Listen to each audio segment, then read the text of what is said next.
ስብከት እንዴት እንደሚሰበክ አስተምራለሁ አንዳንዴ በርግጥ ብዙ ጊዜ ነው ያስተማርኩት እና ሳስተምር ገላይ ስብከት የሚባል የስብከት አይነት አለ ገላይ ስብከት ሐረግ በሐረግ ሁሉንም የምንባቡን ክፍሎች ማብራራት ሲሆን በተጨማሪነት ደግሞ አንድ የመጽሐፍ ቅዱስ ክፍልን ይዞ በየሳምንቱ ማስተማር ማለት ነው እኛ ሮሜ ላይ ያደረግን እንዳለው እና ይሄ በየሳምንቱ አንድን የመጽሐፍ ቅዱስ ክፍል ይዞ ቃል በቃል እያስተማሩ ወይም ሐረግ በሐረግ እያስተማሩ መሄድ ያለው አድቫንቴጅ ወይም ጥቅም ምንድነው የሚለውን አንደኛ ሁለተኛ እየተባለ ተማሪዎችን ለማሳመን ጥረት ይደረጋል ለማሳመን ከሚቀርበው ጥረት ምክንያት አንደኛው በራሳችን ትዝ ብሎን ማናወራበት ርዕሰ ጉዳይ እንድንጋፈጠው ያደርገናል የሚል አንድ ምክንያት አለ እና ለዚህ ምሳሌ አድርጌ የማቀርበው ብዙ ሰባኪ በግብረ ሰዶማዊነት ጉዳይ ላይ በተለይ ኢትዮጵያ ውስጥ ያለ ሰባኪ መስበክ አለብኝ ብሎ አስተዋውሶ የሚሰብከው ጉዳይ አይደለም ነገር ግን ሮሜን ከምዕራፍ 1 ቁጥር 1 ጀምሮ ቢሰብክ መዝለል ስለማይችል ቁጥር 26 እና 27 ላይ ሲደርስ ጉዳዩን ይጋፈጣል ጉዳዩን አድሬስ ያደርጋል በዚህ ውስጥ የሚጠቀም ሰው ሊኖር ይችላል የማይጠቀም ሰው ደግሞ ሊኖር አይችልም እንደዚህ ስል ግብረ ሰዶማዊነትን በተመለከተ በመካከላችን ፈተና ያለበት ሰው እንደሌለ አውቃለሁ ግብረ ሰዶማዊ ሰው በመካከላችን የለም ስለዚህ ቁጥር 26 እና 27 ለኛ የሚያቀርበው ሙግት ምንድነው ቻሌንጁ ምንድነው ለምን አንዘለው ብለን እንጠይቅ ይሆናል እንዝለለው እንዳንል አንደኛ ቃል በቃል እናጠናዋለን ብለን ኦሬዲ ጀምረናል ሌላው ደግሞ የእግዚአብሔር ቃል ነው የተጻፈው ለግብረ ሰዶማውያን አይደለም በነገራችን ላይ ግብረ ሰዶማዊ ላልሆኑ ሰዎች ግብረ ሰዶማዊነትን በተመለከተ ዕውቀት እንዲኖራቸው በወንጌል ከምን እንደዳኑ እንዲረዱ ወዘተርፈን የተጻፈው ስለዚህ የተጻፈው ለክርስቲያኖች ነው ሊሰበክ ይገባዋል ማለት ነው ሰባኪው እንዲሰብከው ክርስቲያኖችም ደግሞ ምንባቡ ሲሰበክ እንዲያደምጡት የተጻፈ ነው ስለዚህ ይሄ ምንባብ ልንዘለው ማንችለው ነው ግን ደግሞ ጥሩ እድልም ነው እንዳልኳችሁ አስበንበት ወደ ስብከት ርዕስ ምን ከተው ስላልሆነ ምንባቡን ስናገኘው በምንባቡ ላይ ማውራት ጥሩ ነው ግን ኢትዮጵያ ውስጥ የግብረ ሰዶማዊነት ጉዳይ ምን ያህል አሳሳቢ ነው የሚለው አጠያያቂ ነው አውሮፓ ቀጥሎ ወደ አሜሪካ ከዛም አንዳንድ ሌሎች ሀገሮች ግብረ ሰዶማዊነትን በህግ ደረጃ ወደ ማጽደቅ ደረጃ ደርሰዋል ኢትዮጵያ ውስጥ በግልጽ ግብረ ሰዶማዊ ነኝ የሚል ወንድም ሆነ ሴት ማግኘት ኦልሞስት ኢምፖሲብል ነው ይሄንን በግልጽ የሚናገር ሰው የለም ጥሩ ነገር ነው በነገራችን ላይ በግልጽ ይሄንን የሚናገር ሰው አለመኖር ቢያንስ የሆነ የሚፈራ ነገር አለ ማለት ነው ስለዚህ በግልጽ የማይነገር እና ደግሞ በብዛት የማይገኝ ጉዳይ በኢትዮጵያ ውስጥ ምን ያህል ሊያሳስበን ይገባል በዚህ ጉዳይ ላይ ምን ያህል ልናወራበት የሚገባው የሚለውን እንድናስታውስ አንዳንድ ጥቂት ፋክቶችን ብናይ ጥሩ ነው ብዬ አስባለሁ አንደኛው አሜሪካ የዛሬ ምናምን ዓመታት በባራክ ኦባማ ዘመን ግብረ ሰዶማዊነት በሃየር ኮርቱ ከመጽደቁ በፊት ሬዚስት የሚያደርጉበት ሁኔታዎች ነበሩ አሜሪካ ግብረ ሰዶማዊነትን ወደ ማጽደቅ ከመሄዷ በፊት አውሮፓ በርካታ ሀገራት በህግ ደረጃ አጽድቀውት ነበር እና አሜሪካ ሬዚስት በማድረግ ትታወቅ ነበር አሜሪካ ሬዚስት እያደረገች ቆይታ ግን በዛው አልዘለቀችም ህግ ሆኖ ጸደቀ ስለዚህ አሁን ሬዚስት እያደረገ ወይም ግብረ ሰዶማዊነትን በህግ ደረጃ እየተቃወመ ያለ የሆነ ጊዜ ላይ ሊሸረሸር እንደሚችል መዘንጋት የለበትም ስለዚህ ኢትዮጵያ በህግም ደረጃ በማህበረሰብም ደረጃ በሃይማኖትም በብዙ መንገዶች ግብረ ሰዶማዊነትን በማውገዝ ትታወቃለች አሁንም ይሄ ጠንካራ ኳሊቲያችን ቢሆንም ግን ይሄ ደግሞ ተሸርሽሮ ነገሮች የማይለወጡበት ምክንያት ላይኖር ይችላል ምክንያት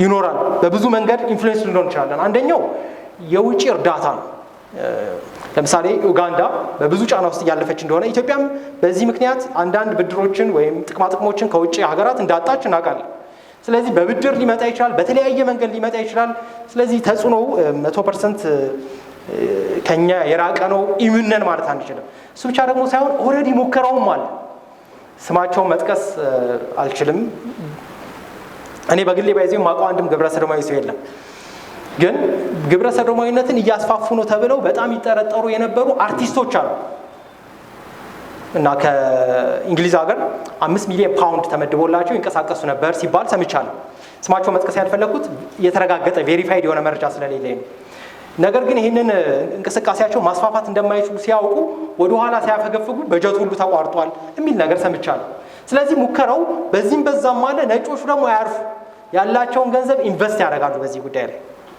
ስለዚህ ጉዳዩ ሲሪየስ ነው ማለት ነው ቀጥሎ ጉዳዩን በጣም እንድናስበው ለማበረታታት ቀጣዩን ትውልድ ማሰብ አለብን። ቀጣዩ ትውልድ ብዙ ነገሮችን በቀላሉ ላይቀበል ይችላል። ኃጢአት ነው ስትሉት ብዙ የምዕራብ ትምህርቶችን ተምሮ መልሶ ሊሞግታችሁ ስለሚችል አስቀድሞ ልጆችን ለማስተማር ልጆችን ለማስጠንቀቅ እና ለማስተማር ብቻ ሳይሆን ልጆችን የማስተማርን ኃላፊነት አስፈላጊነት በሚገባ ለማወቅ በዚህ ጉዳይ ላይ ማውራት ጠቃሚና ሬሌቫንት ነው ብዬ አስባለሁ። ስለዚህ በእነዚህ ሁለት ቁጥሮች ላይ መሰረት አድርገን የእግዚአብሔርን ቃል ስናይ የዛሬ ስብከት ዓላማ እኔ በወሰንኩት መሰረት ግብረ ሰዶማዊነትን መቃወም አለብን። ግን ለምንድን ነው መቃወም ያለብን? ግብረ ሰዶማዊነትን ስናገኘው ወይም ሲመጣ ፊት ለፊት በምናገኘው ጊዜ እንዲሁም ደግሞ ገና ከሩቅ ሳይመጣ በሩቅ እያለ ልንቃወመው ይገባል ወይም ፍልሚያ ልንገጥመው ይገባል። ፋይት ሊደረግ የሚገባው ኃጢአት ነው። ይሄንን እያንዳንዱ ክርስቲያን ውጊያውን ሊቀላቀለው የሚገባ ፋይት ሊያደርግበት የሚገባ ጉዳይ ነው። ግን ጥያቄያችን ለምን የሚል ይሆናል። ለምን ለሚለው ጥያቄ አራት መልሶችን ከቁጥር 26 እና 27 ላይ እናያለን። አንደኛው ግብረ ሰዶማዊነት አሳፋሪ ስለሆነ ነው። ሁለተኛው ግብረ ሰዶማዊነት ኢ ተፈጥሯዊ ስለሆነ ነው ልንቃወመው የሚገባው። ሶስተኛው ግብረ ሰዶማዊነት ቅጣት ስለሆነ ልንቃወመው ይገባል። በአራተኛነት ግብረ ሰዶማዊነት የእግዚአብሔር ዓላማ ጸር ስለሆነ ከነዚህ አራት ጠንካራ ምክንያቶች የተነሳ ግብረ ሰዶማዊነትን አጥብቀን መቃወም እንዳለብን በእነዚህ ምንባቦች ላይ እናያለን። ስለዚህ ከአንደኛውን ጀምር። አንደኛ ግብረ ሰዶማዊነት ወይም ግብረ ሰዶም አሳፋሪ ስለሆነ ልንቃወመው ይገባል። ነውር ስለሆነ አሳፋሪ ነገር ስለሆነ። ግብረ ሰዶም የሚለውም ቃል ምናልባት በደንብ የማያውቀው ሰው ካለ ብዙ ሰው እንግሊዝኛው ሆሞሴክሹዋሊቲ የሚለው ስለሚቀለው የሰዶም ግብር፣ የሰዶም ድርጊት፣ የሰዶም ባህሪ ማለት ነው እና ከሰዶማውያን ባህሪ የተወስዶ በእንግሊዝኛም ሰዶማይትስ ይባላል። ግብረ ሰዶም ስል ሆሞሴክሹዋሊቲ ወይም የተመሳሳይ ጾታ ግንኙነት ማለት ነው። ኦብቪየስ ነው፣ ብዙ ማብራሪያ ያስፈልገውም። ግብረ ሰዶም ወይም በተመሳሳይ ጾታ መካከል የሚደረግ ጋብቻም ግንኙነት ጋብቻ አይደለም፣ በእርግጥ ቃል ስላጣንለት ነው፣ ጋብቻ ሊሆን ስለማይችል ማለት ነው። ብቻ ይሄ ነውረኛ ግንኙነት አሳፋሪ ነው። አሳፋሪ እንደሆነ ጳውሎስ በጠንካራ ቃላት በእነዚህ ሁለት ቁጥሮች ውስጥ ያሳየናል። ለምሳሌ የመጀመሪያውን ቁጥር 26ን ካየን ለሚያስነውር የምትል ቃል እናገኛለን። ለሚያስነውር የሚል ቃል በአዲስ መደበኛ ትርጉም ይህንን ቃል አሳፋሪ ብለው ተርጉመውታል።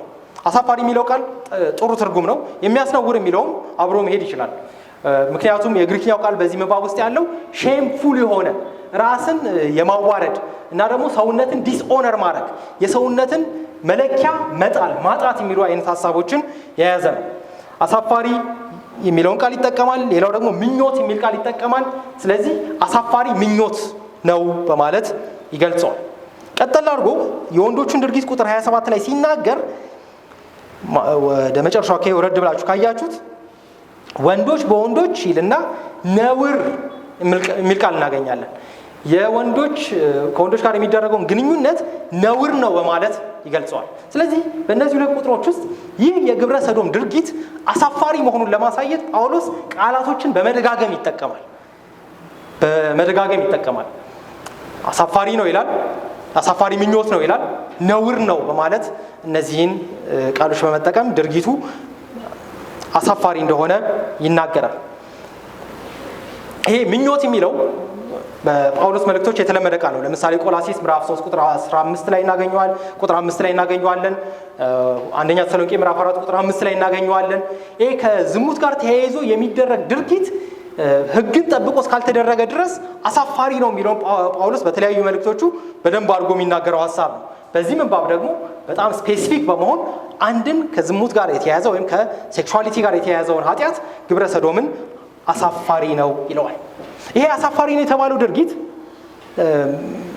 በመጽሐፈ ምሳሌ ምዕራፍ 3 ቁጥር 35 ላይ ማየት እንችላለን። መጽሐፈ ምሳሌ ምዕራፍ 18 ቁጥር 3 ላይ ማየት እንችላለን።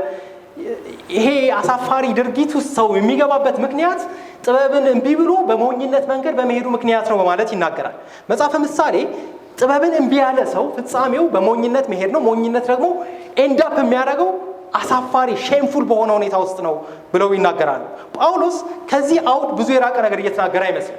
ቁጥር 26 ላይ አሳፋሪ ነው፣ ቁጥር 27 ላይ ነውር ነው ብሎ ሲናገር አስቀድሞ ቁጥር 22 ላይ ነገረን መርሳት የለብንም። ምዕራፍ 1 ቁጥር 22 ላይ ምን ብሎ ነበር? ጥበበኞች ነን ሲሉ ደንቆሮ ሆኑ። ጥበበኛ ነን ሲሉ ሞኞች ሆኑ ወይም ፉሊሽ ሆኑ፣ የማያስተውሉ ሆኑ። ስለዚህ መጽሐፈ ምሳሌ እንደሚናገረው የማያስተውሉ ከመሆናቸው የተነሳ ደግሞ ምን አይነት ድርጊት ውስጥ ገቡ? አሳፋሪ ሁኔታ ውስጥ ገቡ። ሼምን ተከናነቧት። ችግሩ አሳፋሪ የሆነውን ግብረ ሰዶማዊነት የሚያፍሩበት ሰዎች አሉ፣ ግን የሚኩራሩበትም ሰዎች አሉ። ሁለተኛው በጣም አስጊ ነው። አሳፋሪውን ድርጊት እንደ ክብር ቆጥረውት በአደባባይ ይጨብጨብልን የሚሉ እውቅና ይሰጠን የሚሉ ሰዎች አሉ። ለዚህም ደግሞ ቆመው እውቅና የሚሰጡ ሰዎች አሉ ይህን አሳፋሪ ድርጊት። ለምሳሌ አንደኛው የዩናይትድ ኪንግደም ጠቅላይ ሚኒስትር የትኛው እንደነበር ረሳሁት፣ የመጀመሪያው ህጉ የጸደቀ ሰሞን ወንድና ወንድ ሲጋቡ ቆሞ ሲያጨበጭብ ነበር። በግሉም ላያምንበት ይችላል፣ ግን በተለያየ ጫና ይህንን አሳፋሪ ድርጊት ቆሞ እውቅና እስከ መስጠት ድረስ ሰዎች በኃጢአት ውስጥ ሲወድቁ እንመለከታለን። በአደባባይ አሳፋሪ ነገርን እንደ ክብር አድርገው ሰዎች ያቀርቡታል። ጳውሎስ ግን ምን ይላል? ግብረ ሰዶማዊነት ነውር ነው፣ ሼም ነው፣ አሳፋሪ ነው፣ ሰውን የሚያሳንስ ነው፣ ሰውን ከሰውነት በታች ያደርጋል። ስለዚህ ይህንን ጉዳይ ሲሪየስ ላይ አይተን ልንቃወመው ይገባል። ሰውነቱን ነው አታክ የሚያደርገው። በእርግጥ ግብረ ሰዶማዊነት ኤጌንስት ሂውማኒቲ ከሰው ማንነት ጋር ግጭት ውስጥ እንደሆነ ጳውሎስ አስቀድሞ ጠቁም አድርጎናል። ቁጥር 24 ወደ ላይ ከፍ ብለን ካየን ስለዚህ እርስ በርሳቸው ስጋቸውን ሊያዋርዱ ብሎ ነግሮን ነበር። ስጋቸውን ሊያዋርዱ ብሎ የነገረንን ቁጥር 24 ላይ 26 እና 27 ላይ ሊናገር ያሰበውን አንቲሲፔት አድርጎ ታሳቢ አድርጎ እያወራ ነበር። ምን ማለት ነው ይሄ ራስን ማዋረድ? ግብረ ሰዶማዊ ድርጊት ውስጥ መግባት ማለት ነው። አሳፋሪ ነው፣ ሰውን ከሰውነት ያወርደዋል ብሎ ነገረ። ግን ይህንን ጉዳይ መቃወም አለብን። ይህን ጉዳይ ፋይት ማድረግ አለብን። በማህበረሰብ ውስጥ እንዳይስፋፋ፣ እንደ ኖርማል ነገር ቅቡል እንዳይሆን፣ አሳፋሪው ነገር እንደ ክብር እንዳይቆጠር ፋይት ልናደርገው ይገባል በቻልነው መጠን ባገኘነው እድል ሁሉ። ግን እግረ መንገድ አንድ ነገር በማስታወስ ብንችል ጥሩ ነው። በሁለት ምክንያት ወይም በሶስት ምክንያቶች ይሄ አሳፋሪ ድርጊት አሳፋሪነቱን በማወቃችን ምክንያት እግዚአብሔር ማመስገን አለብን። አንደኛ አሳፋሪ መሆኑን በደንብ መረዳት መቻላችን እና ግብረ ሰዶማዊ አለመሆናችንን እያሰብን እግዚአብሔር ማመስገን አለብን። ይህ በእግዚአብሔር ጥበቃ የሆነ ነገር ነው። እሱ ብቻ ሳይሆን ግብረ ሰዶማዊነት በእግዚአብሔር ምሕረት የማጆሪቲ አቋም አለመሆኑ እግዚአብሔር ለማመስገን ትልቅ ምክንያት ነው። የማያምኑ ሰዎች፣ ኤቲስት የሆኑ ሰዎች፣ እግዚአብሔር የለም የሚሉ ሰዎች ግብረ ሰዶማዊነት ልክ አይደለም፣ ኃጢአት ነው ሊሉ አይችሉም። ግን ልክ አይደለም፣ ከተፈጥሮ ውጪ ነው የሚሉ ሰዎች አሉ። እንዲሁም ደግሞ ሌላ እምነት የሚከተሉ ሰዎች ግብረ ሰዶማዊነት ኃጢአት ነው በማለት ይህ አሳፋሪ ድርጊት አትሊስት ከተግባር አንጻር የማይኖሪቲ ማይኖሪቲ ነው። ስቲል አሳፋሪ ነው፣ ግን የማይኖሪቲ ማይኖሪቲ ነው። ለምሳሌ ከጥቂት ዓመታት በፊት ወደኋላ ሜይ ቢ ጥቂት 10 ዓመታት በፊት በተደረገ ጥናት መሰረት በአሜሪካን ሀገር ከወንዶች ውስጥ ግብረ ሰዶማዊ የሆኑ ሰዎች 13% ገደማ ናቸው፣ ሴቶች 5% ገደማ ናቸው። ስለዚህ የሴት ቁጥር ብዙ ጊዜ በሶሳይቲ ውስጥ ይበልጣል መሰለኝ። ስለሚበልጥ ይህንን ጨመቅ አድርገን ብንሰራው ግብረ ሰዶማውያን ከ10% በታች ናቸው። ሲጮሁ ሲናገሩ ዓለም በሙሉ ግብረ ሰዶማዊ የሆነ ያስመስሉታል። ምክንያቱም ሚዲያው የነሱ ነው፣ ሲኤንኤን የነሱ ነው፣ ቢቢሲ የነሱ ነው፣ ፍራንስ ቲቪ በጣም አሳፋሪ ነው፣ ፍራንስ ቲቪ የነሱ ነው። ቤት ዜና ለመከታተል ፍራንስ ቲቪን ስከፍት ባለቤቴ ፍራንስ ቲቪ ማየት ራሱ ነውር ነው ወደሚለው መጣለች። በጣም ነው ፕሮሞት የሚያደርጉት ይህን ጉዳይ። እነዚህ ሚዲያዎች በእነዚህ ማይኖሪቲዎች ስለተያዙ ነው እንጂ ይህ አሳፋሪ ድርጊት ስቲል የማይኖሪቲ ድርጊት ነው፣ አናሳው ምድብ ውስጥ ነው ያሉት። ስለዚህ ይህንን ስናስብ እግዚአብሔርን ልናመሰግን ይገባል። የድርጊቱ አሳፋሪነት በደንብ ስለሚታየን እግዚአብሔርን ልናመሰግን ይገባል። እንዲሁም ደግሞ ከዚህ አሳፋሪ ኃጢአት በመጠበቃችን ብዙ ኃጢአቶች እንሰራለን። ይሄኛውን ኃጢአት በተመለከተ ግን የሆነ የሚያስደነግጠን ነገር አለ። ብዙ ጊዜም ወደ አእምሯችን አይመጣም። ፈተናውም ብዙ የለም። ይህ የእግዚአብሔር ምሕረትና ጥበቃ ነው። እግዚአብሔር ለማመስገን ጥሩ ምክንያት ሊሆነን ይገባል። ስለዚህ አንደኛው ግብረ ሰዶማዊነት ልንቃወም የሚገባው አሳፋሪ ድርጊት ስለሆነ ነው። ሰውን ከሰውነት የሚያወርድ ሼምፉል የሆነ ድርጊት ስለሆነ ነው። ሁለተኛ ግብረ ሰዶማዊነትን ወይም ግብረ ሰዶምን ኢተፈጥሯዊ ስለሆነ ልንቃወመው ይገባል። ከተፈጥሮ ውጪ ነው፣ ተፈጥሯዊ አይደለም። ይህንን ሀሳብ በእነዚህ ቃላት ውስጥ ማየት እንችላለን። ቁጥር 26 ስለዚህ እግዚአብሔር ለሚያስነውር ምኞት አሳልፎ ሰጣቸው፣ ሲተነትነው ሴቶቻቸው ይልና አንደኛ ቃል የምትይዙልኝ ለባህሪያቸው ይላል። ቀጥሎ የሚገባውን ስራ ይልና ደግሞ ምን የሚል ቃል ያመጣል? ለባህሪያቸው በማይገባው። ስለዚህ ባህሪያቸው የሚል ቃል ይደጋግማል። ይህንኑ ቃል ቁጥር 27 ላይ ስለ ወንዶቹ ድርጊት ሲናገርም መልሶ ያመጣዋል። እንዲሁም ወንዶች ደግሞ ለባህሪያቸው ይላል። ይሄ ባህሪያቸው ተብሎ የተረጎመው ቃል ተፈጥሯቸው ማለት ነው። የቃሉ ትርጉም ኔቸራቸው ማለት ነው። ስለዚህ ይሄ የግብረ ሰዶማዊነት ድርጊት በጳውሎስ እይታ ከተፈጥሮ ውጪ እንደሆነ እየነገረን ነው። ተፈጥሮን ቫዮሌት ማድረግ ነው፣ ተፈጥሮን መጣስ ነው በማለት ይነግረናል። ቁጥር 27 ይህ ተፈጥሮን መጣስ ምን ማለት እንደሆነ እንዳያሻማን ቁጥር 26 ምናልባት ሊያምታታ ይችላል። ቁጥር 27 እንዲያብራራው የተወው ነው የሚመስለው ጳውሎስ። ቁጥር 27 ላይ ምን ይላል? ወንዶችም በወንዶች ነው ይሄን ነውር ያደረጉት። ማለትም ይህን የተፈጥሮ ጥሰት ወይም ተፈጥሮን ቫዮሌት ማድረግ ተመሳሳይ ጾታ ውስጥ በሚደረግ ግንኙነት ውስጥ የሚገለጥ ነው እያለ ነው። ስለዚህ ግብረ ሰዶም ከተፈጥሮ ውጪ ነው፣ ኤጌንስት ኔቸር ነው፣ ተፈጥሮን መቃወም ነው፣ ከተፈጥሮ ጋር ፍልሚያ መግጠም ነው። ስለዚህ ይሄን አጥብቀን ልንቃወመው የሚገባ ነው ማለት ነው፣ ከተፈጥሮ ውጪ ስለሆነ። ግብረ ሰዶማዊነት ከተፈጥሮ ውጪ መሆኑን በምንድን ነው የምናውቀው? ይህንን ለማወቅ የሰውን ተፈጥሮ ማየትና መገንዘብ ብቻ በቂ ነው። በጥንቱ ዓለም በነበሩት ፈላስፎች በነ ፕሌቶ በነ ሴኔካ በሚባሉ የተለያዩ የግሪክና የሮማ ዓለም ፈላስፎች ይህን ጉዳይ በተመለከተ ከተፈጥሮ ውጪ ነው የሚለው ያምታታቸው እና አንዳንዶቹ የሚያቀርቡት ምክንያት የሂውማን አናቶሚን ማለትም የሰውን ባዮሎጂካል አሰራር መመልከት ብቻውን ግብረ ሰዶማዊነት ከተፈጥሮ ውጪ መሆኑን ለማወቅ በቂ ነው በማለት ይከራከራሉ። ስለዚህ ከተፈጥሮ ውጪ መሆኑን ጳውሎስ ባይነግረንም የሚታወቅ ነው። ጳውሎስ በነገራችን ላይ ከተፈጥሮ ውጪ ነው ጉዳዩ የሚለውን አይከራከርበትም። ምክንያቱም ግልጽ ነው፣ ከተፈጥሮ ውጪ ነው። ሂውማን አናቶሚ በራሱ በዚህ ጉዳይ ላይ ግልጽ ስለሆነ ጳውሎስ ይሄ ሂውማን አናቶሚ ነው ቫዮሌት የተደረገው የሚለውን በቁጥር 26ም 27ም ሁለት ጊዜ በሚጠቀማቸው ቃላት ደጋግሞ ሳይሆን በተለያዩ ቃላት ያሳየናል። ቁጥር 26 ሲጨርስ ሴቶቹ ያደረጉት ድርጊት በዚህ ግስ ተገልጿል። ለወጡ ይላል፣ ኤክስቼንጅ አረጉ። አስቀድሞ ቁጥር 24 እና 25 ላይ የእግዚአብሔርን እውነት በውሸት ለወጡ በማለት ከተናገረው ቃል ጋር ተመሳሳይ ነው። ስለዚህ ተፈጥሮን በማፍረስ ለወጡት። በሌላ አገላለጽ የእግዚአብሔርን እውነት ለወጡ ከማለት ብዙ የራቀ አይደለም። የወንዶችንም ድርጊት ሲናገር ቁጥር 27 ላይ አንዲት ቃል እናገኛለን፣ ትተው የሚል ለባህሪያቸው የሚመቸውን ወይም የተፈቀደውን ሴቶችን መገናኘት ትተው ይላል። ስለዚህ ትተው ለውጠው ሲል ተፈጥሮን ቫዮሌት አድርገው ሄደዋል እያለ ነው። ስለዚህ ግብረ ሰዶማዊነት ተፈጥሮን ቫዮሌት ማድረግ ነው። ግን ይሄንን እኛ ስናወራው በቀላሉ እንስማማበታለን፣ ብዙ ክርስቲያኖችም ይስማሙበታል። ነገር ግን መጽሐፍ ቅዱስን እናምናለን የሚሉ ግን ግብረ ሰዶማዊነትን የሚደግፉ ኮራፕትድ በሆነ ማይንድ ውስጥ ያሉ ሰዎች ቁጥር 26 እና 27 እኔ ያልኩትን ይላል ብለው ያሉ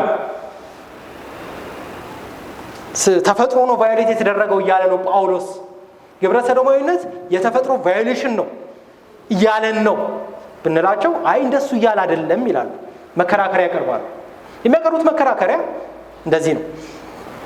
ጳውሎስ በዚህ ምንባብ ውስጥ እየተቃወመ ያለው ይላሉ አንድ ሰው በተፈጥሮ ሆሞሴክሹዋል ከሆነ ወይም ሆሞሴክሹዋልነቱን ጠብቆ አለመሄዱ ነው ስህተቱ ይላሉ። ጽሑፍ አለ በዚህ ላይ አርቲክል ጽፈዋል፣ ታትመዋል፣ የሚቀበሏቸውም ሰዎች አሉ። አንዲት ሴት ሌዝቢያን ከሆነች ከወንድ ጋር የምትተኛ ከሆነ እሱ ስህተት ነው እያለ ነው ጳውሎስ ይላሉ። ይሄ ቁጥር 28 ላይ ያለውን ችግር ያስታውሰናል። እግዚአብሔርን ለማወቅ ባልወደዱት መጠን እግዚአብሔር የማይገባውን ያደርጉ ዘንድ ለማይረባ አእምሮ አሳልፎ ሰጣቸው። የዚህ አይነት አተረጓጎም ቁጥር 26 እና 27 ላይ ሲገባ ይህ አእምሮ ለማይረባ አሳሰብ ታልፎ የተሰጠ ነው። ቁጥር 26 እና 27 ምንም አያምታታም። በእርግጥ ጳውሎስ ሮሜን ሲጽፍ አስቀድሞ የብሉይ ኪዳን መጽሐፍትን ያውቃል። የብሉይ ኪዳን መጽሐፍት ላይ በግልጽ ኃጢአት ነው የተባለን ነገር ትቶ ተፈጥሮ ጋር አብሮ የሚሄደውን ጽሑፍ አባንደን አድርጎ የሌሎችን እምነት የሚቀበል አይመስለኝም። ለምሳሌ ዘሌዋውያን ምዕራፍ 18 ቁጥር 22 ላይ ያየን እንደሆነ ወንድ ከሴት ጋር እንደሚተኛው ከወንድ ጋር የሚተኛ ከሆነ ይሄ ጸያፍ ነው በማለት ዘሌዋውያን ምዕራፍ 18 ቁጥር 22 ላይ ግልጽ ግብረ ሰዶማዊነት በግልጽ ቋንቋ በዘሌዋውያን ምዕራፍ 18 ተከልክሏል። ስለዚህ ጳውሎስ ዘሌዋውያን 18ን እያወቀ በዚህ ምንባብ ውስጥ ያለው ችግር እነሱ እንደሚሉት ሊሆን አይችልም። ሆሞሴክሹዋልነቱን አለመጠበቁ ነው ስተቱ ሊል አይችልም ጳውሎስ። ምክንያቱም ጉዳዩ ኃጢአት እንደሆነ ያለ ምንም ጥርጥር ለጳውሎስ ግልጽ ነው። ፎርዛት ማተር ጳውሎስ ግብረ ሰዶማዊነትን የሚያክል ትልቅ ኃጢአት ይቅርና ተፈጥሮን መሰረት አድርጎ ነገር ግን ሕግን የሚጥሱ ሌሎች የወሲብ ኃጢአቶችንን በተመለከተ እውቀት በደንብ ያለው ነው የሚመስለኝ። የብሉይ ኪዳን መጽሐፍትን ያየን እንደሆነ ለየት ያለውን ግብረ ሰዶማዊነት ሌሎች አይነት የወሲብ ግንኙነታችንን በተመለከተ ስትሪክት ነው። ለምሳሌ በዘመድ መካከል የሚደረግ ግንኙነት፣ በወላጆች መካከል የሚደረግ ግንኙነት፣ በልጅና በወላጅ እንጀራ እናት ጋር የሚደረግ ግንኙነት፣ ከእህት ጋር የሚደረግ ግንኙነት፣ ከስቴፕ ሲስተር ጋር የሚደረግ ግንኙነት፣ ከልጅ ልጅ ጋር የሚደረግ ግንኙነት፣ ከአክስት ጋር፣ ከአጎት ጋር፣ ከሲስተር ኢንሎ ጋር የሚደረጉ ግንኙነቶች በሙሉ ቃል በቃል እርኩሰት ናቸው ተብሎ እነዚህን የሚያደርግ ሰው የሚጠብቀው ቅጣት ሞት ነው። ጳውሎስ በእርግጥ ይሄ ሞት የሚገባው ኃጢአት ነው የሚለውን ታሳቢ እያደረገ ይመስለኛል። ምክንያቱም ቁጥር 32ን ስታዩት መንባባችን ላይ እንደዚህ ለሚያደርጉት ሞት ይገባቸዋል የሚለውን የእግዚአብሔርን ሕግ እያወቁ ይላል።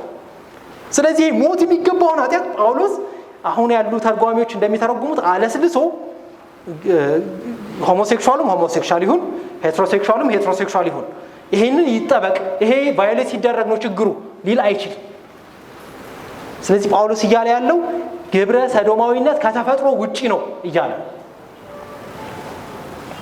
ስለዚህ ጳውሎስ ተፈጥሯዊውን የተቃወሙት ሰዎች እየተቃወመ ነው ማለት ነው። ስለዚህ አሁን ያሉ ተርጓሚዎች ቁጥር 26 እና 27 የሚተረጉሙበት መንገድ ግልጥ ያለ ግግም ያለ ውሸት ነው። በነገራችን ላይ ቃሎቹን በደንብ ብታጠኗቸው እና በዘመኑ የነበሩትን ሌሎች የግሪክ ጸሐፊዎችን ብታነቧቸው ግብረ ሰዶማዊነትን ለመግለጥ የሚጠቀሙበትን ቃል ነው የሚጠቀመው ጳውሎስ።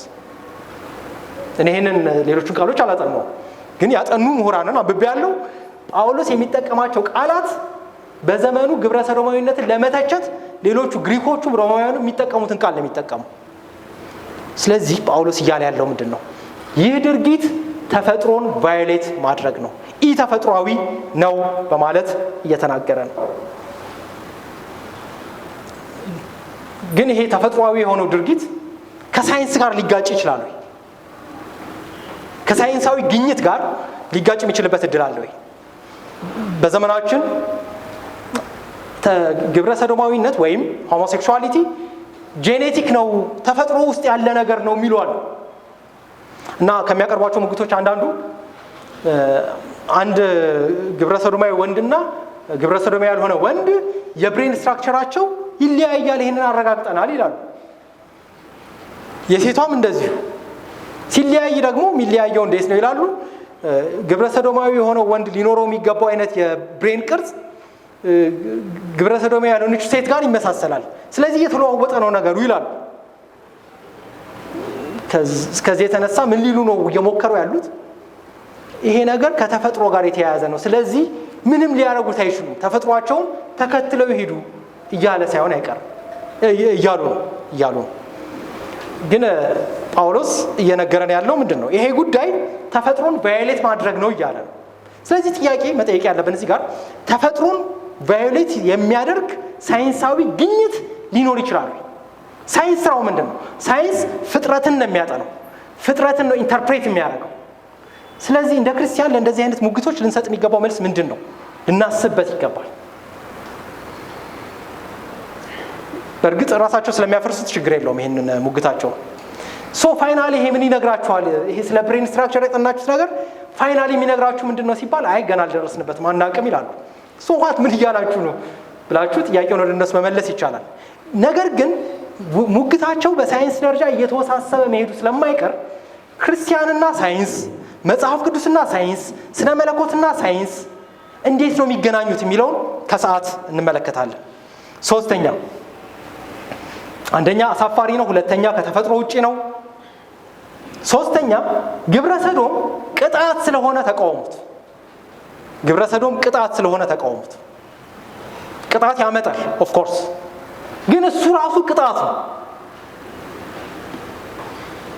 ጳውሎስ ቁጥር 18 ላይ ሲጀምር የእግዚአብሔር ቁጣ ከሰማይ ተገልጧል ይላል። ተገልጧል ካለ በኋላ እንዴት እንደተገለጠ እና ለምን እንደተገለጠ በአንድ ላይ ነው የሚነግረን ከ19 ጀምሮ። ቁጥር 26 እና 27 ላይ ይህ ግብረ ሰዶማዊ ድርጊት የእግዚአብሔር ቁጣ ውጤትም መንስኤም ሆኖ ነው የተቀመጠው። ኃጢአት ማድረግና በኃጢአት ስር መሆን በራሱ የእግዚአብሔር ቁጣ ነው። አንዱ እግዚአብሔር ሕዝብን፣ ማህበረሰብን፣ ግለሰቦችን የሚቀጣበት መንገድ ለግብረ ሰዶማዊነት አሳልፎ በመስጠት ነው። ቁጥር 24 ሲጀምር ስለዚህ ይላል። ስለምን የሚለውን ወደ ኋላ መመለስ አለብን። ቁጥር 25 ጣዖትን በማምለካቸው ምክንያት በፈጣሪ ፈንታ የተፈጠረውን ስላመለኩ የእግዚአብሔርን እውነት በውሸት ስለተኩት ስለዚህ እግዚአብሔር አሳልፎ ሰጣቸው ይላል። እግዚአብሔር አሳልፎ ሰጣቸው የሚለው ታልፈው ተሰጡ፣ የተሰጡትን በራሱ በእግዚአብሔር ነው፣ የእግዚአብሔር እጅ አለችበት የሚለውን ሀሳብ ይዛል። ባለፈው ሳምንት ቁጥር 24ን ስናይ ለማየት እንደሞከር ነው እግዚአብሔር ራሱ አሳልፎ ለዚህ ህይወት ራሳችሁን የምትሰጡ ከሆነ እንደውም በደንብ ሂዱበት ብሎ የሚከለክለውን ጸጋውን፣ ኃጢአትን የሚገድበውን ጸጋውን አንዳንዶች ላይ ያነሳና በዛው እንዲሄዱ አሳልፎ ይሰጣል። ስለዚህ እግዚአብሔር ራሱ አሳልፎ ሰጣቸው ይላል። ይቀጥልና ቁጥር 27 ላይ ስለ ወንዶቹ ሲናገር ወንዶችም በወንዶች ነውር አድርገው ይልና ቀጥሎ በስህተታቸው ወይም በኤረራቸው የሚገባውን ብድራት በራሳቸው ተቀበሉ ይላል። አዲስ መደበኛ ትርጉም ብናነበው ደግሞ ትንሽ ያብራራዋል። ወንዶች ከወንዶች ጋር ነውር ፈጸሙ፣ ለክፉ አድራጎታቸውም የሚገባቸውን ቅጣት በገዛ ራሳቸው ላይ አመጡ ይላል። ቁጥር 27 ላይ ቅጣቱ በእነሱ ላይ መጣ ሲል ቅጣቱ ምንድን ነው? ቅጣቱ ወንዶች በወንዶች የሚለው ነው። ወንዶች በወንዶች ይህን ግራፊክ ስለሚደብር ለማብራራትም ይደብራል፣ ይከብዳል። ስለዚህ ወንዶች ከወንዶች ጋር እንዲተኙ አሳልፎ ሰጣቸው። ይሄ ማለት ቅጣት ነው እያለ ነው። ስለዚህ ግብረ ሰዶማዊነት ራሱን ችሎ መንስኤ ነው፣ የእግዚአብሔር ቁጣ የሚመጣበት ምክንያት ነው። ግን ደግሞ እሱም ራሱ ቅጣት ነው እና ጆን ማካርተር የተባለ አሜሪካዊ ሰባኪ እንደዚህ ይላል። በአሜሪካ እየሄደችበት ባለው መንገድ የእግዚአብሔር ቁጣ ይመጣል ይላሉ ሰዎች ይላል። እኔ ግን እንዲህ ነው የምለው ይላል። አሁን ያለችበት ሁኔታ የእግዚአብሔር ቁጣ ስር መሆኗ ማሳያ ነው ይላል። ሮሜ ምዕራፍ 1 ይህንን እያለ ነው። ግብረ ሰዶማዊነት ውስጥ መግባት ማህበረሰብ በግብረ ሰዶማዊነት ተጽዕኖ ስር ሲወድቅ ይህ የእግዚአብሔር ቁጣ ነው። እግዚአብሔር አሳልፎ መስጠቱን ያሳያል። የቁጣው ጥልቀት ምን አይነት ዲፕ ቅጣት እንደሆነ ቁጥር 27 ላይ ጠቋሚ ነገር እናገኛለን። ቁጥር 27 ሴቶችን መገናኘት ትተው እርስ በርሳቸው ይልና ሁለቱን ቃላት እናያቸው በደንብ በፍትወት ተቃጠሉ ይላል። በፍትወታቸው ተቃጠሉ የሚለው ፍትወት የሚለው ፓሽን ወይም ደግሞ ለስት ነው። ተቃጠሉ የሚለው ቃል የገቡበትን ችግር ጥልቀት በደንብ አድርጎ የሚያሳይ ነው። ተቃጠሉ የሚለው የገቡበትን ችግር ትተው መውጣት እንዳይችሉ ችግሩን ወይም ያሉበትን ሁኔታ ሞር ኤንድ ሞር እንዲፈልጉት ሆኑ ማለት ነው። እና ጥናቱን ይሄ በዘመናችን ስታቲስቲክስ የሚሰበስቡ ሰዎች እንደሚናገሩት ወንድ ግብረ ሰዶማውያን በአሜሪካ በተደረገ ጥናት ነው እንግዲህ እኛ ሀገር ጥናቶች የሉም። በአመት አንድ ግብረ ሰዶማዊ ወንድ እስከ 300 ሌሎች ፓርትነሮች ይኖሩታል። ፓርትነር ካልነው እንግዲህ ምንም በለው ቃል የለንም። ካን ኢማጂን 365 ቀን ያለው በአመት ውስጥ 300 ፓርትነር በአንድ አመት ይኖራቸዋል። ለምን? በፍትወታቸው መቃጠሉ ስለገቡ ነው። ስለዚህ ሙልጭ ያለ በሽታ ነው፣ እልም ያለ ችግር ነው እና ደግሞ ይህ የእግዚአብሔር ቅጣት ነው። ስለዚህ የእግዚአብሔር ቁጣ ነው። የእግዚአብሔር ቁጣ ነው ስንል ግን ደግሞ ይህንን ተከትሎ የሚመጣ የመጨረሻውም ቁጣ ይጠብቀዋል ማለት ነው። ስለዚህ ይህ የእግዚአብሔር ቁጣ የሆነውን ግብረ ሰዶማዊነት ፋይት ልናደርገው ይገባል። እንዴት? ግብረ ሰዶማዊነትን በተመለከተ ግብረ ሰዶማዊነትን ፋይት ለማድረግ ግብረ ሰዶማዊነትን በስሙ መጥራት አንደኛ፣ ሁለተኛ ለግብረ ሰዶማዊነት ብቸኛ እና የመጨረሻው ዋነኛውን መፍትሄ ወንጌሉን ማቅረብ ያስፈልጋል። በስሙ መጥራት ሲባል ኃጢአትን ኃጢአት ብሎ መጥራት ማለት ነው። ተፈጥሮን መጣስ ነው ብሎ መጥራት ማለት ነው። በስሙ ሊጠራ ይገባዋል። ይሄ ቀላል ሊመስላችሁ ይችላል። ብዙዎቻችን የማናገኘው እድል አለ ህይወት ውስጥ። ሃርቫርድ፣ ኬምብሪጅ የመሄድ እድል ብዙ ሰው አያገኝም። እድሉን አግኝቶ የሄደ ሰው ሃርቫርድ ግቢ ውስጥ ወይም የል ዩኒቨርሲቲ ብቻ ትልልቅ ዩኒቨርሲቲዎች ውስጥ ግብረ ሰዶማዊነት ኃጢአት ነው ብሎ መናገር ያሸማቅቃል። ዩኤን ተቀጥሮ ለመስራት ብዙ ሰው እድል አያገኝም። ትልቅ ተቋም ዩኤን ግብረ ሰዶማዊነት ኃጢአት ነው ብሎ መናገር ስራ ላይ ያሳጣ ይችላል። ስለዚህ ይህንን ጉዳይ ልንቃወሙ ይገባል ሲባል ካሬጅ ይጠይቃል። ካሬጁ ግብረ ሰዶማዊነትን በስሙ መጥራት እንዲሁም ደግሞ ወንጌሉን ማቅረብ። ይህን ለማድረግ ግብረ ሰዶማዊ ሰዎችን በተመለከተ አንደኛ ሊኖረን የሚገባው ምልከታ ወይም ሊኖረን የሚገባው ልብ ኮምፓሽን፣ ርህራሄ ያስፈልጋል። ይህን ከልቤ አምንበታለሁ ወይ? ላምንበት ይገባል። የማምንበትን ብቻ አይደለም የምናገረው፣ መሆን ያለበትንም እናገራለሁ። ያልኩት ከገባችሁ አመሰግናለሁ። ግብረ ሰዶማውያንን በተመለከተ ርህራሄ ኮምፓሽን ያስፈልጋል። ግን ርህራሄ ያስፈልጋል ሲባል at the same time ኮንቪክሽንም ያስፈልጋል፣ አቋም ያስፈልጋል። በዚህ ውስጥ ወንጌሉን ለመናገር እንዲሁም ደግሞ ግብረ ሰዶማዊነትን በስሙ ለመጥራት የእግዚአብሔር ቁጣ ነው፣ እርግማን ነው፣ ኃጢአት ነው የሚለውን በደንብ ለማሳየት አቅም እናገኛለን ማለት ነው። ስለዚህ በዚህ መንገድ ግብረ ሰዶማዊነትን ልንቃወመው ይገባል። አሳፋሪ ነው ብለናል። ሁለተኛ ከተፈጥሮ ውጪ ነው ብለናል። ሶስተኛ የእግዚአብሔር ቅጣት ነው ብለናል። አራተኛና የመጨረሻ ግብረ ሰዶም የእግዚአብሔር ዓላማ ጸር ስለሆነ ተቃውሙት። የእግዚአብሔር ዓላማ ተቃዋሚ ነው። በሌላ አገላለጽ ከላይ እንዳየኑ አሳፋሪ ነው ስንል የሰውን ተፈጥሮ ቫዮሌት የሚያደርግ ከሰው ጋር ያለ ግጭትን ያሳያል ብለናል። ነገር ግን ከሰው ጋር ባለ ግጭት አያቆምም ግብረ ሰዶማዊነት። ግብረ ሰዶማዊነት ከእግዚአብሔር ጋር የሚደረግ ጦርነት፣ ፍልሚያ። ይህንን በእነዚህ ቁጥሮች ውስጥ ማየት እንችላለን ይመስለኛል። ጳውሎስ ቁጥር 26 እና 27 ላይ አዘውትሮ የማይጠቀማቸውን ቃላት ይጠቀማል። ቁጥር 26 ሴቶቻቸውም ይላል። ቁጥር 27 ወንዶች የሚለውን ቃል 3 ጊዜ ይጠቀመዋል። ደግሞ ቁጥር 27 ላይ ሴቶች የሚለውን ቃል ይጠቀማል። ሴቶችና ወንዶች ለሚለው በጳውሎስ በብዙ መልእክቶች የምናገኘው ሌላ የግሪክኛ ቃል አለ እዚህ ምንባ ውስጥ የሌለ። ጳውሎስ የሚጠቀማቸው ቃላት ወንድና ሴት፣ አንዳንድ የእንግሊዝኛ ትርጉሞች ማን ኤንድ ውመን ብለው ተርጉመውታል። እንደሱ ተብሎ መተርጉም ልክ አይመስለኝም። ጳውሎስ እየተናገረ ያለው ነገር ሚስ እንዳይደረግ አሻሚ የማይሆኑ ቃላትን ይመርጣል። ቃል በቃል ብንተረጉማቸው በአማርኛ የተለየ ትርጉም ማግኘት ምንችል አይመስለኝም። በእንግሊዝኛ እነዚህ ወንድና ሴት ተብሎ የተረጎሙትን ቃላት ሜል እና ፊሜል ብለን መተርጎም እንችላለን። እንግዲህ መጽሐፍ ቅዱሳችሁም ከሞላ ጎደል በእንግሊዝኛ የምታነቡ ሰዎች ሜል እና ፊሜል የሚል ቃል በብዛት ታገኛላችሁ የባይብል ውስጥ። ብዙ ጊዜ የለም ሜል ፊሜል የሚል ቃል የለም፣ ወንድ ሴት የሚል ቃል ነው ያለው። ታዲያ ጳውሎስ ቁጥር 26 እና 27 ላይ ሜልና ፊሜል የሚል ቃል አዘውትሮ የማይጠቀመውን ቃል ሲጠቀም ወደ ብሉይ ኪዳን ሄደን ምን እያወራ እንደሆነ እንድናስታውስ እየጋበዘን ይመስላል። ለምሳሌ በብሉይ ኪዳኑ የግሪክኛ መጽሐፍ ዘፍጥረት ምዕራፍ 1 ቁጥር 27 ላይ ወንድና ሴት አድርጎ ፈጠራቸው ወይም ሰራቸው ይላል። ምንባባችን ላይ ካለው ቃል ጋር ተመሳሳይ ቃል ይጠቀማል ጳውሎስ። ይህን ካለ በኋላ እዛው ቁጥር 28 ላይ ብዙ ተባዙ ምድርንም ሙሏት ይላል። ይህንኑ ሐሳብ ዘፍጥረት ምዕራፍ 5 ቁጥር 2 ላይ ይደግመዋል። ሰው የተፈጠረው ወንድና ሴት ተደርጎ ነው ይላል።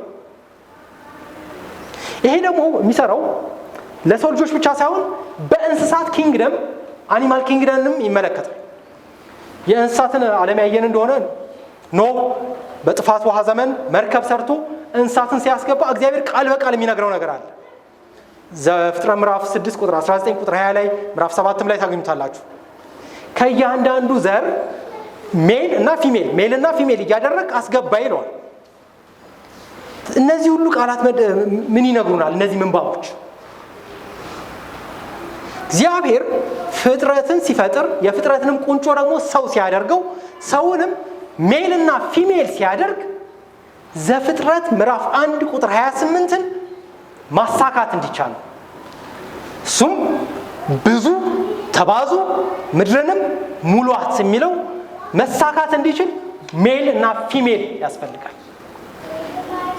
ፊሜል እና ፊሜል ወይም ሜልና ሜል ይህን የመባዛት ዓለምን የመሙላት የእግዚአብሔርን ዓላማ ተጻራሪ ነው። ስለዚህ ግብረ ሰዶማዊነት ጳውሎስ እየጠቆመን ያለው ምንድን ነው? ግብረ ሰዶማዊነት የእግዚአብሔር ለሰው የታሰበውን ዓላማ የሚቃወም ነው እያለ ነው። ስለዚህ ይህንን ጉዳይ ሲሪየስሊ ማየት አለብን። እግዚአብሔር ያሰበውን ሐሳብ የሚቃወም አሰራር ስለሆነ በእርግጥ ይሄ ዘር የማጥፋት ዓላማ በጥንቱም ዓለም ተሞክሯል። እስራኤላውያን በግብፅ በነበሩበት ጊዜ ተመልሶ ሜል ፊሜል የሚለውን ቃል እናገኘዋለን።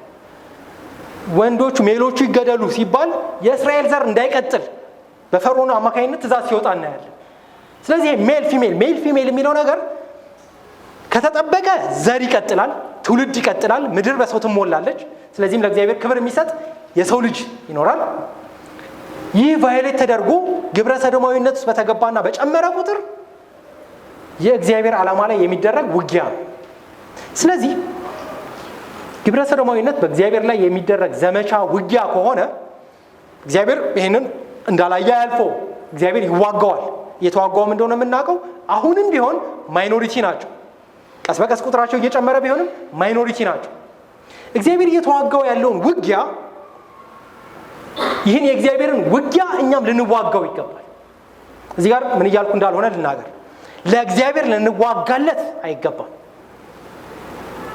ምክንያቱም እግዚአብሔር በራሱ ለራሱ የሚዋጋ አምላክ ነው። ግን ይህን የእግዚአብሔርን ውጊያ ከእግዚአብሔር ጋር ሆነን ልንዋጋው ይገባል። ግብረ ሰዶማዊነት ማህበረሰብን እንዳያጥለቀልቅ፣ ማህበረሰብ በዚህ እንዳይበከል፣ እንዳይስፋፋ ገደብ እንዲበጅለት ባለንበት በትምህርት ቤት ክላስሩም ውስጥ በማውራት ሊሆን ይችላል፣ በስራ ቦታ በመናገር ሊሆን ይችላል እና ደግሞ መንግስትን በማገዝም በመውቀስም መንግስት ትክክለኛውን አቋም በሚይዝበት ጊዜ ከመንግስት ጋር አብሮ መቆም። ግን መንግስትን ብዙ ጊዜ ማመን የለብንም። መንግስትን ማመን ከሌለብን ደግሞ መንግስትን ቻሌንጅ ማድረግ አለብን። አንድ ምሳሌ ተናግሬ ልጨርስ። ከ10 ዓመት ምናምን በፊት ነው ኢትዮጵያ ውስጥ የግብረ ሰዶማውያን ስብሰባ ሊደረግ ነው የሚል ዜና ተሰራጨ። እውነት ይሁን ውሸት ማረጋገጥ ከባድ ነው እኛ ሀገር እንደዚህ አይነት ነገር። ግን በወቅቱ የነበሩ አንድ ትልቅ ባለስልጣን በዚህ ጉዳይ ላይ ነበሩበት ይባላል። እንዲሁም ደግሞ የግብረ ሰዶማውያን አንድ ዌብሳይት ላይ ፒክቸራቸው አለ። ስለዚህ ነገሮቹን እንድናምን የሚገፋፋ ነገር አለ። ግን ቬሪፋይድ አይደለም። ችግሩ እሱ ነው። ብቻ ጉዳዩ እውነት ይሁን ውሸት ስብሰባው ታስቦ ነበር አልታሰበም የሚለውን እርግጠኛ ብንሆንም ባንሆንም በወቅቱ ህዝቡ ያደረገው ነገር ጥሩ ምሳሌ ነው። ያኔ ፌስቡክ ብዙ አይጠቀም ማለት ፌስቡክ ብዙ የተስፋፋ ነገር አይደለም። ስለዚህ ህዝቡ ምን አደረገ? ያኔ ተለቅ ያላችሁ ታስታውሱ ይሆናል። በቴክስት ሜሴጅ ጉዳዩ በጣም ሎቢ እንዲደረግ ተደረገ። ሰው እየተቀባበለ ሼር እየተደረገ ስብሰባው አትሊስት መሰረዝ ችሏል። ስለዚህ መቃወም አለብን ሲባል ድምጻችንን አወጥተን በአደባባይ መናገር የምንችል ሰዎች እድሉን እንጠቀመው። ይሄ እድል የሌለን ሰዎች እጃችን ላይ ያለውን መሳሪያ በመጠቀም እንቅስቃሴውን ለመገደብ ልንሰራ ይገባናል ማለት ነው። ይህን ሁሉ ስናደርግ ከኦርቶዶክስ ጋር መተባበር ካለብን መተባበር ችግር የለውም። ከካቶሊክ ጋር መተባበር ካለብን መተባበሩ ችግር የለውም። ግን እነሱን በዚህ አጋጣሚ ወንድሞች ብሎ መጥራቱ ብቻ ላይ ራሳችንን እንጠብቅ። ስለዚህ ግብረ ሰዶማዊነትን ተቃውሙት፣ ፋይት አድርጉት። ጸጋና ሰላም ይብዛላችሁ። ዘላለማዊና ጻድቅ የሆንክ እግዚአብሔር አምላካችን ሆይ ከዚህ አሳፋሪ የአንተ ቁጣ መገለጫ ደግሞ ቁጣ ከሚጠብቀው ድርጊት ስለጠበከን እየከለልከን ስለሆነ እንድንጸየፈው በባህላችንም በሃይማኖትም በቃልህም በወንጌልም ዘውትር ስለምታስታውሰን እጅግ አድርገን እናመሰግንሃለን።